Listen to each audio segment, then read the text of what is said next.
got paired with another 2200, and he's playing 1c4. I'm going to try to get it transposed into a d-pawn opening by playing e6. And that's what we have, and I'm going to go into this Gambit I always forget the name of.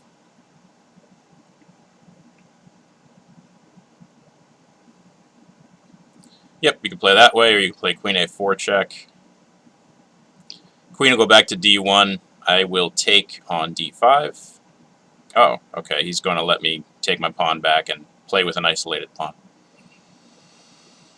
Now what? I can put my bishop on e6 as a kind of temporary way to safeguard the pawn. Let's do that, because I think it's going to be under a pretty serious threat from his minor pieces.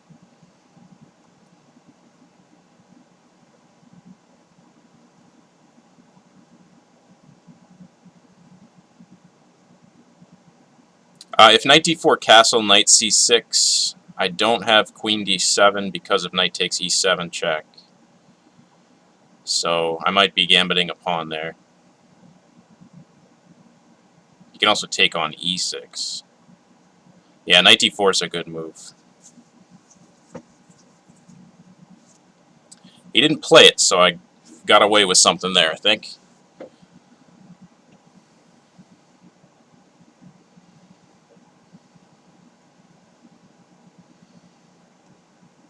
Now he plays it, but I can remove that knight before he gets to take the bishop.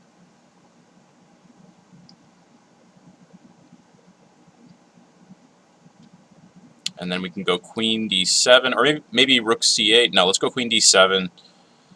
Move the other rook to c8 maybe, and bishop c5. 1, 2, 3, 1, 2, 3, 4. So he's threatening me there. Alright, we'll play rook fd8.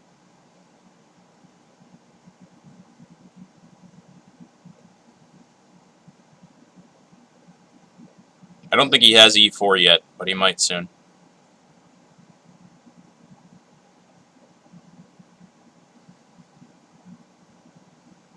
Bishop to f4.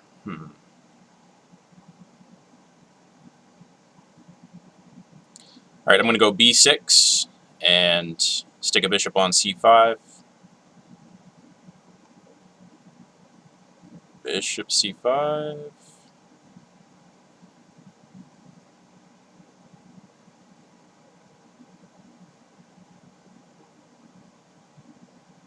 Okay, we can go knight g4, e3.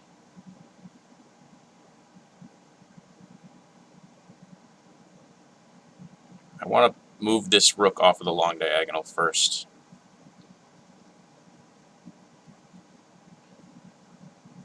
So knight g4 now, and he's going to go bishop d4, I see. And then if I trade and play rook to c4, his queen will move somewhere, and then maybe I can play d4. Alright, let's do that. Knight g4, bishop d4, we're going to trade, we're going to play rook c4, and we're going to play d4.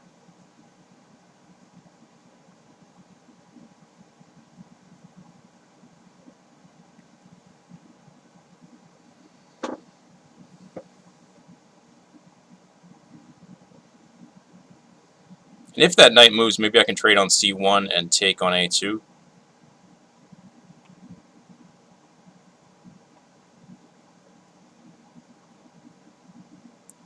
Hopefully.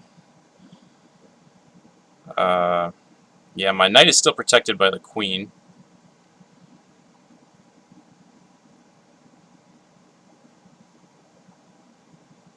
Okay, maybe knight e5 here. And we can later retreat it to g6. Okay, I'm up a pawn here, so I can afford to lose my weak pawn on d4, although it's not all that weak anymore, now that it's advanced by a rank. We've got to get stabilized somehow, and I think maybe knight g6 is the way to do that, or the move f6, actually. That might be good, especially now that he can't play f4. Alright, yeah, let's go f6. I also don't want this rook coming into c7, so I don't want to move the knight.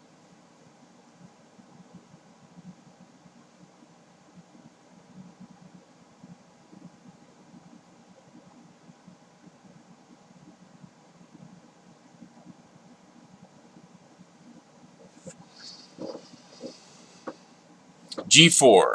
Okay. What about d3? If he takes, I think I just have a fork on d3. So he can't do that. Well, there might be a rook c7 afterwards. No, he'll end up down a lot of material. So he can't do that, but now this pawn is pretty scary for him.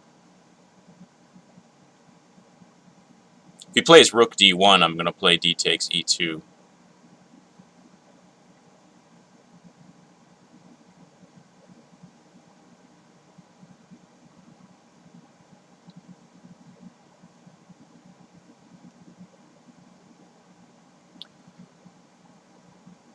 Interesting. Okay.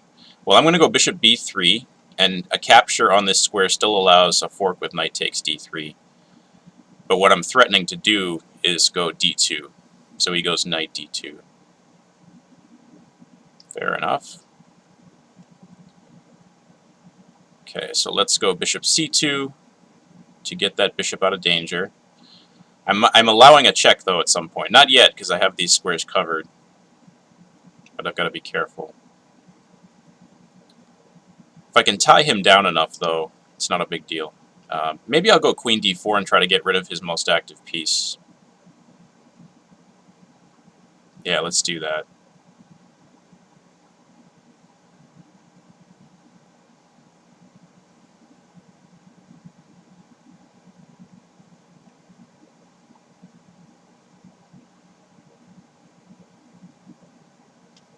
Alright, the queens are off. So I'm really just up a pawn here and have to try to execute with not a lot of time left. I have more time than he does, though, so that's a boom.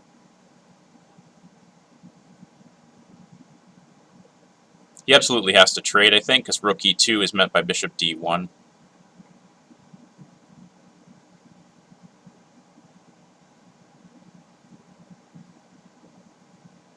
And then I'll be trying to bring my king into the game.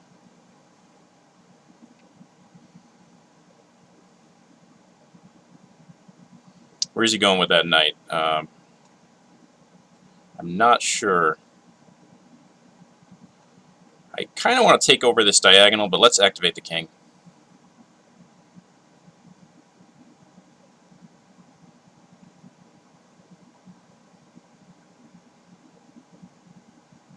Okay.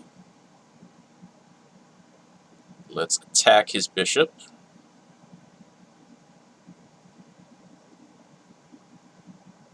He's not actually threatening anything over there. So maybe I should get things moving on the queen side. Yeah, let's do that.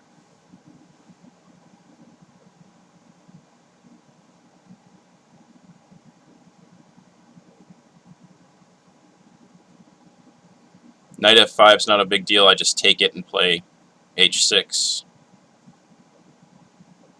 My king is more active. I have more material. This should be winning.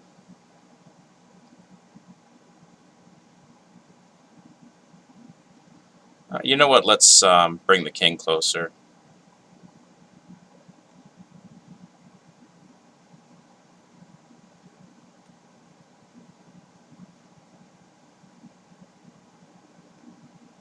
Okay, it is now time to capture and go a6. And what are we doing?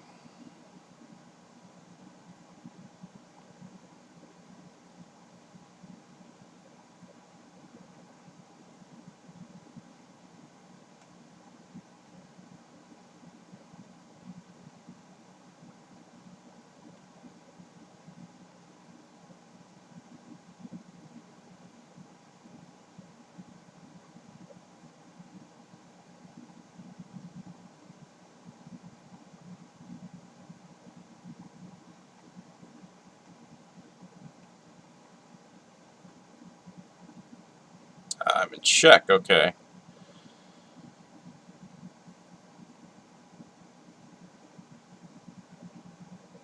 and a well-earned draw on his part.